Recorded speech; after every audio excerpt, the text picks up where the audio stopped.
Jujutsu Kaisen season 2 episode 10। कहानी की शुरुआत में हम यूजी और उसके साथियों को एक टनल से जाते हुए देखते हैं। तभी यूजी के कानों के पास कुछ महसूस होता है, उसे कुछ सुनाई देता है। ये मेकामारू होता है, वो यूजी को कुछ बताना चाहता है कि तभी यूजी उसको कानों पर से पकड़कर सीधा नीचे पटक देता है और फिर उसको हाथों में पकड़ लेता है। और फिर वो बताता है कि मैं क्योटो स्कूल का मेकामारू हूँ और उनको बताता है कि सातोरू गोजो को सील कर दिया गया है। और तभी दूसरी तरफ हम देखते हैं सुगुरु ने सातोरू गोजो को एक मेट्रो स्टेशन पर सील करके रखा हुआ था और वो उसको कहता है कि गोजो तुमसे बहुत ही जल्द दूसरी दुनिया में मुलाकात होगी। जिस पर सातोरू गोजो उसको कहता है कि मैं और इंतजार नहीं कर सकता। और फिर गोजो सुगुरु से कहता है कि तुम कब तक लोगों को खुद पर नियंत्रण करने देना बंद करोगे। और उसके बाद सुगुरु अपने ही हाथों से अपना गला घोट लेता है और जोर जोर से हंसने लगता है। और तभी वहां पर माहितो आ जाता है और फिर सुगुरु माहितो के साथ शरीर और आत्माओं के बारे में कुछ देर तक बातचीत करते हैं। और फिर गोजो सुगुरु से कहता है कि तुम मुझे पहले सील कर दो और हंसना बंद करो। माहितो सुगुरु से पूछता है कि क्या उन्होंने गोजो को सील करने के लिए जेल क्षेत्र के जिस वस्तु का इस्तेमाल किया था, क्या उसका इस्तेमाल ये दोबारा कर सकते हैं। जिस पर सुगुरु कहता है कि हाँ ऐसा हो सकता है, लेकिन इसमें केवल एक ही व्यक्ति शामिल होगा। हालांकि अगर वो व्यक्ति अंदर ही आत्महत्या कर लेता है तो इसका इस्तेमाल दोबारा नहीं किया जा सकता। और वही दूसरी तरफ मेकामारू यूजी और उसके साथियों को बताता है कि वो सातोरू को सील किए जाने के बारे में झूठ नहीं बोल रहा है। कोकिची का कहना है कि माहितो ने उसे मार डाला था और जिस मेकामारू की वो बात कर रहे हैं वो बस एक बीमा है जो उसने मरने से पहले छोड़ दिया था। सातोरू गोजो के सील हुए जाने के बाद उसने इसे सक्रिय होने के लिए सेट कर रखा था। कोकिची यूजी और मेई के गद्दार होने के बारे में अपनी राय बताता है। उसका मानना है कि ये दोनों निर्दोष हैं और वो उनको ये भी बताता है कि उनकी तरफ कुछ शापित यूजर बढ़ रहे हैं उनको मारने के लिए। और मेई को भी उनके आने का आगाज हो जाता है, उसको पता चल जाता है कि यहाँ पर दुश्मन आ रहे हैं, लेकिन उसका मानना है कि सबसे पहले वो सातोरू के फंसने के बारे में पुष्टि कर लें। तभी कोकिची का बीमा उन्हें स्थिति के बारे में पूरी जानकारी देता है, वो उनको विस्तार से बताता है और वो उनको कहता है कि तुम मेरे निर्देशों का पालन करो क्योंकि उसके द्वारा स्थापित बीमा बहुत ही जल्द नष्ट हो जाएगा। इस बात पर मेई भी मान जाती है। कोकिची के बीमा यूजी को एरिया को सुरक्षित रूप से छोड़ने और सातोरू के सीलबंद स्थिति के बारे में सभी को बताने के बारे में कहता है। इस तरह से वो सभी लोग सातोरू को मुक्त कराने की दिशा में एक साथ काम कर सकेंगे। बीमा इस मिशन के दौरान मेई को यूजी की सुरक्षा की जिम्मेदारी सौंपता है और उई भी मेई के साथ उसके काम में मदद करने की योजना बनाती है। यूजी रेलवे स्टेशन से बाहर निकल जाता है और दूसरे लोगों को सूचित करने की दिशा में भाग जाता है।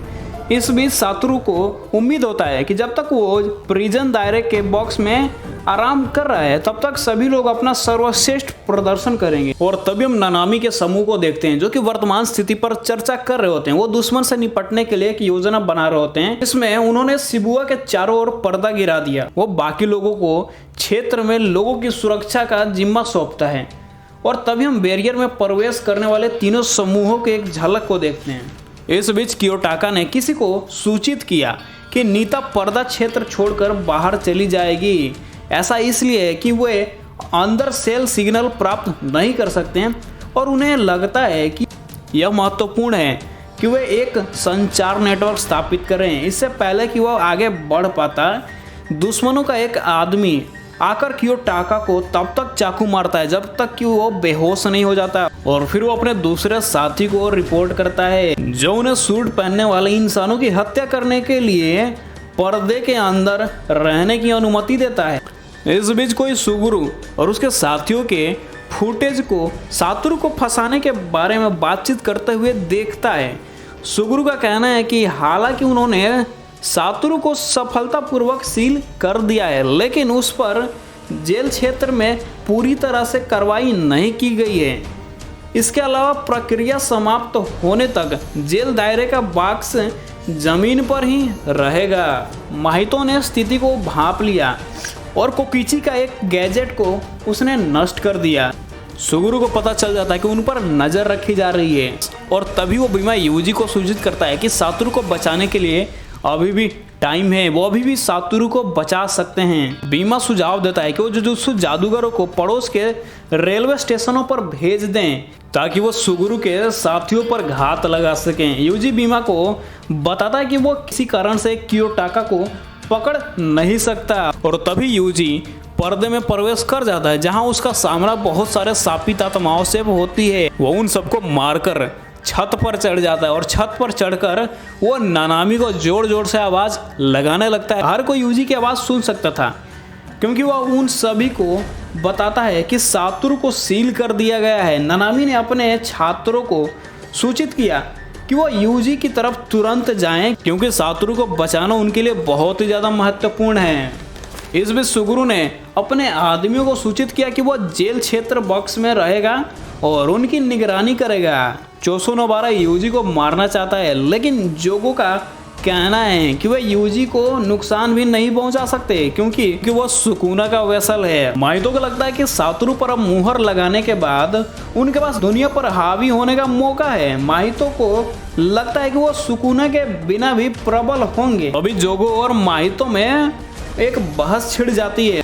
माइतो का सुझाव है कि वो चीजों को जल्दी से निपटाने के लिए एक खेल आयोजित करे। यदि माहितो या चोसो पहले यूजी से मिलते हैं तो उसे मार डालेंगे, लेकिन अगर जोगो ऐसा करता है तो सुकुना की शक्ति को बहाल करने के लिए उसे सुकुना की उंगली दे सकता है।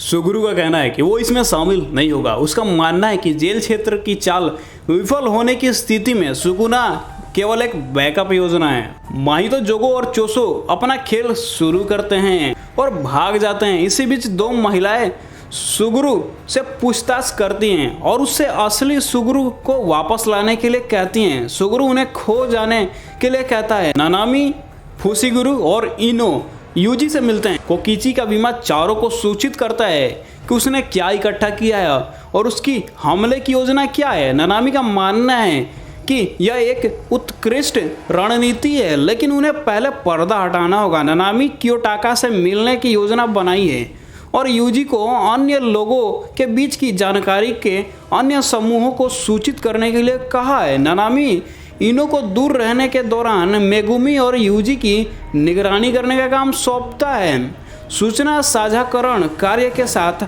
आगे बढ़ने से पहले इनो यूजी और मेगुमी को उत्साहित करता है। इसी बीच ओगामी नाम की एक महिला ने अवासाका नाम के एक व्यक्ति को सूचित किया कि सातोरू को सील कर दिया गया है और जानकारी दुश्मनों को लीक कर दी गई है। एपिसोड एक तिगड़ी के दूर से स्थित एक अवलोकन करने के साथ समाप्त होता है। अब मिलते हैं आपसे नेक्स्ट एपिसोड में। तब तक के लिए friend take care and good bye. और वीडियो अच्छी लगी तो यार वीडियो को लाइक जरूर से कर देना और ऐसे ही वीडियोस देखने के लिए चैनल को सब्सक्राइब करना मत भूलना।